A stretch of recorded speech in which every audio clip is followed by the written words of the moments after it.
As marcas deixadas pelo nazismo na sociedade e os danos que uma ideologia extremista como esta pode causar quando adotada como regime político de uma nação são indiscutivelmente desastrosas. E abordar o assunto de forma séria é preciso sim. Tanto que o espetáculo 5 Segundos retoma as apresentações presenciais a partir de amanhã, 1º de abril. Vai ser na Sala do Coro do Teatro Castro Alves, aqui na capital baiana, justamente neste momento em que o debate sobre o assunto está em evidência. A gente fala mais sobre o assunto e conversa agora com o autor do texto, um dos diretores do espetáculo, o professor e historiador Ricardo Carvalho, mais uma vez conosco, sempre um prazer tê-lo aqui conosco. Seja bem-vindo. Tudo bom, Ricardo? Bom dia. Bom dia, Jefferson. Bom dia a todos os ouvintes. Bom dia, Fernando. É uma honra imensa estar aqui novamente conversando com vocês e numa felicidade extrema, né, de sentir que a vida está voltando aos poucos, guardados os protocolos e todas as necessidades de proteção, mas o teatro baiano está retomando seu caminho, retomando a sua jornada de levar conhecimento, arte e educação para todos os soteropolitanos. Isso é muito bom. Maravilha, vamos festejar sim. A gente, aos pouquinhos, estamos aí recuperando a nossa normalidade, que continue assim.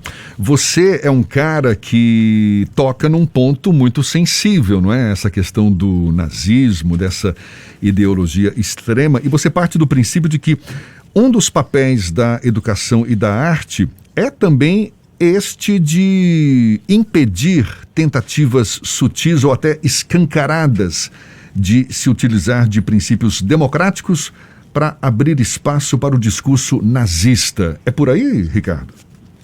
Com certeza, Jefferson. Isso é uma falácia, usar o argumento da liberdade de expressão para destrinchar elementos da intolerância. A gente não pode ser tolerante com a intolerância em hipótese nenhuma. E a educação, a arte e a cultura têm um papel muito importante, talvez mais do que nunca. Em outros momentos da história, isso já aconteceu, em momentos radicais da história, onde os discursos de ódio, onde o nazismo, o fascismo, os atos de intolerância surgiram, o papel dos artistas foi fundamental, né? Não para fazer necessariamente política partidária, mas para trazer os temas à tona, para gerar discussão, para alimentar as possibilidades de esclarecimento. E é isso que a gente tem feito com esse projeto, né, do 5 Segundos. É um espetáculo que estreou em 2019, teve 3 temporadas de muito sucesso, e agora nós estamos voltando, né, com o patrocínio da Bahia Gás, né, do governo do estado da Bahia, acatando a convocatória também, né, das pautas do Teatro Castro Alves para o 1º semestre, na Sala do Coro, e dentro de um projeto belíssimo chamado Educação em Cena, né? Ou seja, a gente faz o espetáculo, e após o espetáculo, professores convidados, especialistas, cientistas, juntos com elencos, diretores e a gente, né? Nós que somos o autor do espetáculo, a gente faz uma discussão com as pessoas, um debate, levantando questões que o espetáculo trata, para que a gente possa realmente sair do espetáculo, sair do teatro com a sensação de que saímos pessoas melhores do ponto de vista do entendimento do que significa esse mundo atual. O espetáculo eu já sentia um grau de atualidade nele muito grande em 2019, e agora, com essa retomada do tema do nazismo no nosso país, né, de forma tão triste, tão abominável, e a guerra da Ucrânia com a Rússia, os seus atos também de violência, de intolerância, o tema aparece muito mais rico do que em qualquer outro momento. Como é que você aborda a questão do nazismo nesse espetáculo, nesses 5 segundos? Qual é o contexto que você apresenta para que esse tema seja discutido? A primeira coisa é lembrar que isso é parte de uma história real. Eu estava com um taxista, né, há mais de 25 anos atrás, quando ele me disse: professor, eu sou traumatizado de guerra, eu sofri muito na Segunda Guerra Mundial. E depois ele fez um silêncio e disse: eu me deparei com o inimigo no campo de batalha, professor. Eu sem munição e ele também. Naqueles 5 segundos, minha vida passou na minha cabeça. Eu não queria matar, mas não queria morrer, professor. E nunca mais ele avançou nesse assunto, nunca mais eu soube detalhes. Eu resolvi trazer isso para a dramaturgia, construir a história dos 2 personagens, do brasileiro e do alemão, sonhos, frustrações, amores, ideologias, líderes, mitificação dos líderes. E assim, nesses 5 segundos distendidos para 50 minutos que o teatro permite, né, essa dilatação do tempo, a gente conta um pouco da vida de cada um deles, do Rui, o soldado pracinha brasileiro, lutando em Pistoia, na Itália, na Toscana, e o Albert von Kreischer, que é o soldado alemão. E aí entram as questões que estão ligadas ao racismo, ao antissemitismo, como eu disse, a mitificação dos líderes, e todas essas questões que são tão cruciais no mundo hoje, né? Professor, quando esse espetáculo estreou lá em 2019, eu acompanhei ainda na... Putin, ele do autoraço, a democracia, assim vai. Durante a primeira temporada do espetáculo, eu acompanhei e assisti uma das apresentações, e quando a gente sai do teatro, a gente sai com uma postura bem de reflexão, de pensar, putz, foi isso que aconteceu, é isso que acontece em um momento de extrema tensão, é o filme que passa na vida da gente naqueles segundos que antecedem a nossa morte. Como foi conceber esse texto eivado de referências históricas? O senhor também tem a formação de historiador, de maneira que ele é um texto de ficção, mas com uma base tão carregada, tão forte, que estava alocado na Segunda Guerra Mundial, mas que é tão atual hoje. Um grande exercício que eu tive que fazer, Fernando, foi exatamente não ser o professor de história, né? Por mais que eu tivesse o arcabouço, as informações, né, tenha vivido a minha vida quase toda como professor de história e historiador, ali eu não estava escrevendo uma aula, estava escrevendo um espetáculo, é dramaturgia, é teatro, é arte, mas claro, com muita busca das informações. Então, foi deixar soltar um pouco a poesia, né? Você assistiu o espetáculo, você deve ter percebido que tem muita poesia, né? Tem muito teatro mesmo, tem muita arte ali, e ter cuidado também para não ficar ácido demais. Então a gente tem humor, tem romance, né? Mas tem também a tragédia da guerra, tem a morte, tem a vida, tem paixão. Então foi um exercício de tentar dosar. Dizem que os grandes textos de teatro, de cinema, eles tentam buscar isso, né? Encontrar em determinados momentos da narrativa que você consiga pincelar essas coisas, né? Que tenha poesia, mas que também tenha a dor do dia a dia, da vida, das questões. Eu acho que foi esse o exercício. Assim, sem nenhuma presunção minha, mas eu acho que funcionou. Esse seu relato é um relato que a gente ouve de muitas pessoas que assistem ao espetáculo e dizem que saem ao mesmo tempo emocionadas com a história, com o drama daqueles dois homens, mas ao mesmo tempo saem refletindo sobre que mundo é esse que a gente vive, refletindo sobre a estupidez da guerra, sobre o absurdo que é colocar jovens em campos de batalha para lutar por coisas que nem sempre eles sabem do que se tratam, né? Realmente é esse equilíbrio entre poesia, arte e realidade que os 5 segundos tenta encontrar. Quando o espetáculo estreou, imagino que o próprio processo de concepção dele, nós não tínhamos um contexto em que o Brasil convivia com pessoas falando publicamente em defesa do nazismo, ou que não necessariamente em defesa, mas que corroboram um pouco com alguns ideários nazistas. Não tínhamos um contexto de guerra na Ucrânia em que uma das justificativas para a invasão da Ucrânia é a própria existência do neonazismo lá naquela região. O Putin tem argumentado isso. Como é que o senhor observa a questão de, em 2019, ter escrito, ter concebido um espetáculo que hoje é tão atual com o nosso contexto? Olha só, o tema da guerra, do nazismo, da intolerância, ele é eterno. Ele era atual em 2019, como se eu tivesse, por exemplo, escrito em 1975 ou daqui a 10 anos. As circunstâncias realmente potencializaram demais isso, né? Quando você diz assim, algumas pessoas que defendem, eu acho que qualquer contemporização com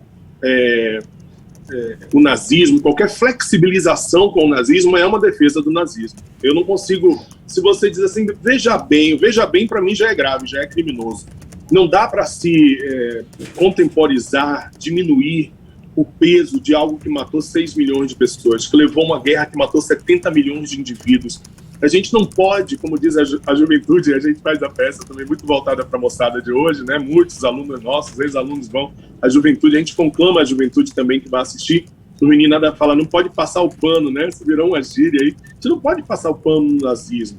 E isso fica mais grave ainda quando a gente vê autoridades do alto escalão, né, do Brasil, do executivo, do legislativo, do judiciário, às vezes defendendo a censura, defendendo a intolerância ou, como eu disse, passando pano sobre o nazismo. Isso é inaceitável. Não se pode ser tolerante com a intolerância.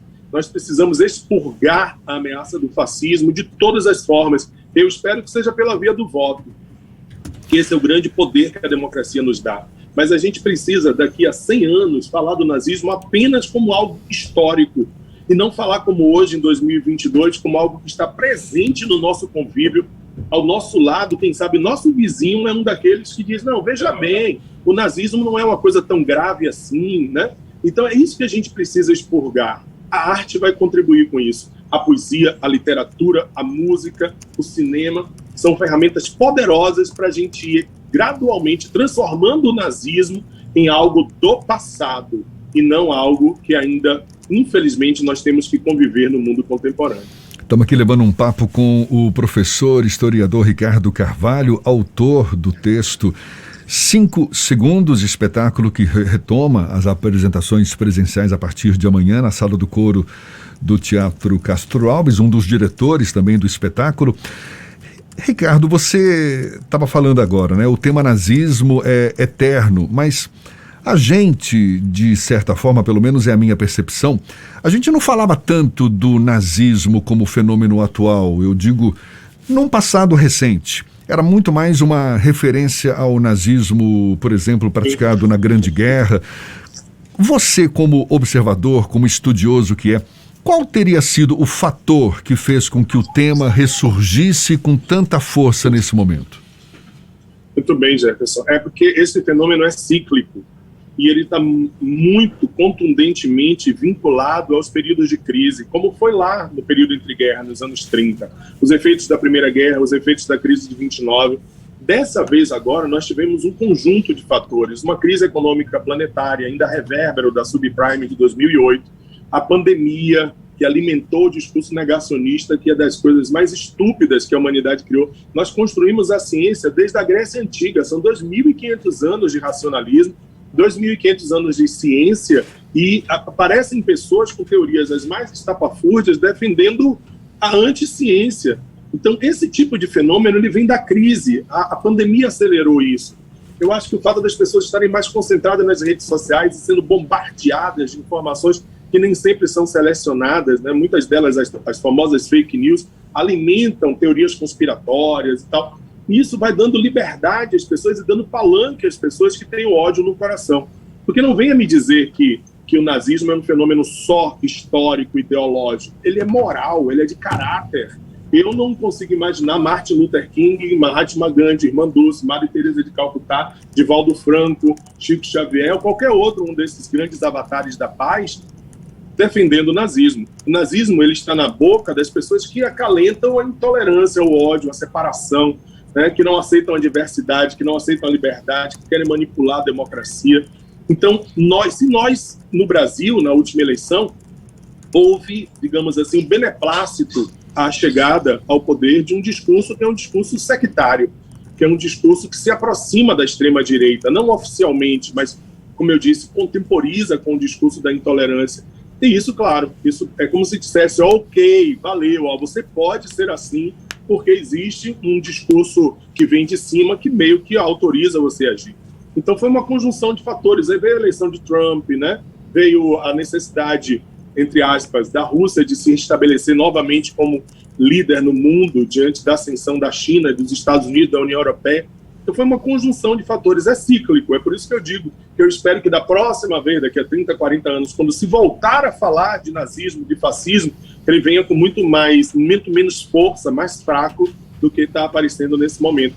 Mas é a crise gera o extremismo, e o extremismo tanto da esquerda como da direita, né? Como houve a susceptibilidade da direita chegar no poder em muitos lugares do mundo, isso alimentou esse discurso de ódio que cresce tanto. Maravilha. Ricardo, olha, parabéns pela retomada do espetáculo. Para a gente encerrar, o 5 Segundos fica em cartaz só neste fim de semana agora, sexta, sábado e domingo, na Sala do Coro do TCA.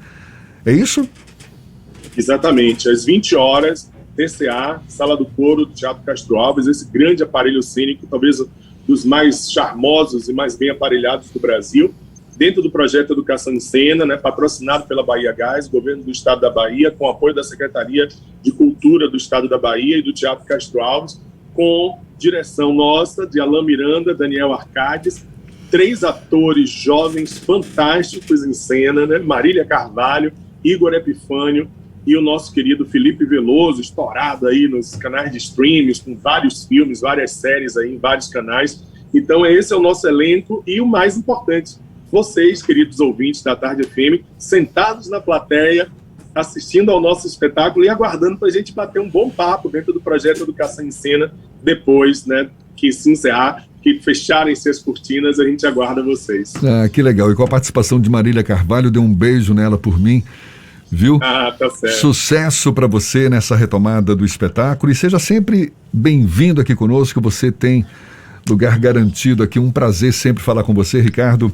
Um abraço mais uma vez. Obrigado, Jefferson. Tudo de bom. Obrigado a todos vocês. Muita paz, muita luz e por um mundo mais justo. Viva o teatro, né? Viva a cultura, viva a Bahia. Tá certo, tá falado. E esse papo também vai estar disponível logo mais na íntegra nos nossos canais no YouTube, Spotify, iTunes, Deezer e Instagram. Agora, 17 minutos para as 9 na Tarde FM.